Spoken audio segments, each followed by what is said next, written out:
Ano po yung expectation nyo sa ginawang pag-endorse sa inyo ni VP Sara doon sa inyong candidacy? Sa tingin nyo, malaki ang may tutulong nito, ma'am? Well, hindi ko naman naisip yun. Sa totoo lang, biglaan na lang kami. Pareho kaming nakalimot na may kampanya pala. Kaya't eto nga, nung dumating siya, sabi namin, pagkatapos nung pagpupunta niya sa kanyang abogado, ako naman sa mga hearing, ako naman talagang abalang-abala na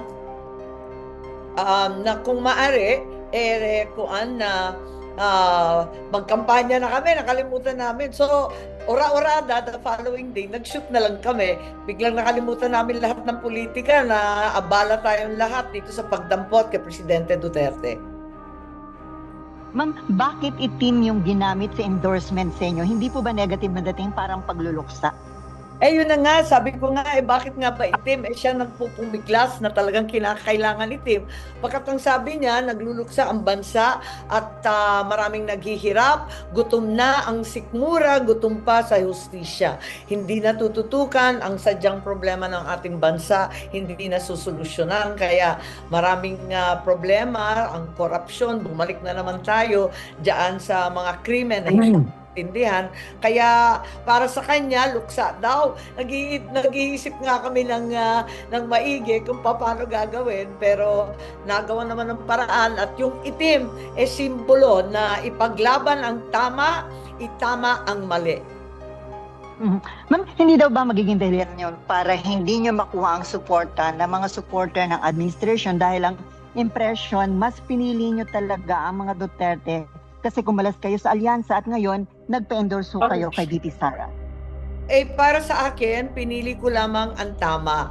Kapag labag sa batas, hindi tayo pwedeng sumang-ayon at lihis na sa politika. Hindi naman politika at kampanya ang pinakamahalagang bagay sa ating buhay.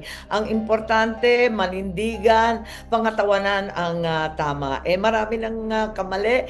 Ako hindi ko na naintindihan ang takbo ng administrasyon kung sino yung mga nag-a-advise.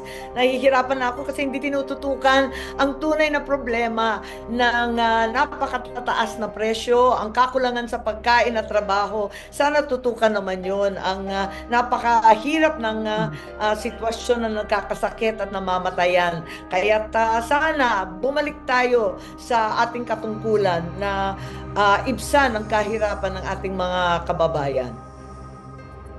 Ma'am, with the endorsement of VP Sara, sa tingin niyo daw po ba makukuha niyo yung suporta ng mga pro-Duterte, mga DDS? Kasi may ilan din na mga binabatikos kayo, like si Hanilet, ang sabi in the investigation nyo about the arrest and surrender of former President Duterte, parang ang term niya, paek-ek lang. Wag na nating pakinggan ang kung ano lang tayo at eto nga, wala akong testigo. Yung iba gustong-gusto na magkaroon pa ng iba pang hearing dahil bitin nga doon sa issue ng pagdating ng mga ICC dito sa Pilipinas. Yung iba naman, sabi naman na talagang napakahirap dahil hindi pa mapaliwanag yung eroplano. Kaso wala akong testigo Kaya't eto nga, naalala ko bigla na kailangan pala mangampanya, kaya kinakailangan siguro tutukan muna yung ating pangangampanya muli.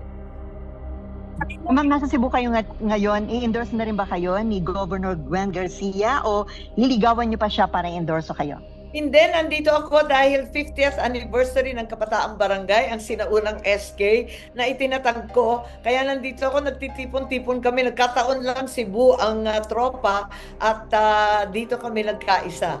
Masaya naman dahil magkikita-kita kami mga dati. Marami na rin sumikat. Sina Secretary Conrad, si Secretary Gibo, maraming gobernador, dito Albano, marami kung sino-sino. At panghuli na lang, ma'am, so mag-e-effort pa po kayo para makuha yung endorsement ni Governor Gwen Garcia? Tignan natin kasi ang balita ay nagtatampuro sa akin, hindi ko maintindihan kung bakit, ngunit ako, ang akin, noong October pa, alam ko na magkakaroon ng problema ng bardagulan sa politika na hindi ko gusto. Kaya sinabi ko na mulat sa talagang independent na ako. Kaya mas maigi na ma-independent na ako nung umpisa pa lang. Yun nga lang, sumama ko sa alyansa, syempre dahil sa lawag, sa anak ko, na gobernador doon. Pero talagang sa lokal na lang ako sasama at mas madali. Tignan natin kung iikot din ang iba't ibang tropa. Total, talagang labo-labo na rin yung mga partido ngayon. Nananatili akong NP, so nasyonalista pa rin ako.